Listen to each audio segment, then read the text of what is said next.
చిన్న కథ చెప్తాను. 10 ఏళ్ల క్రితం ఎప్పుడో అనుకుంటాను. విశాఖపట్నం నుంచి ఒక వ్యక్తి వచ్చాడు. అతనికి క్యాన్సర్. నా దగ్గరికి వచ్చాడు.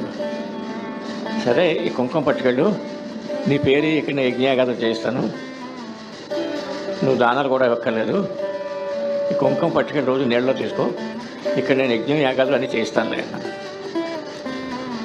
అయిపోయింది. డాక్టర్లు తెల్లబోయారు. ఏమిటయ్యా క్యాన్సర్ ఎలా పోయిందన్నారు. ఇదంతా మా గురువుగారు దయండి అన్నారు.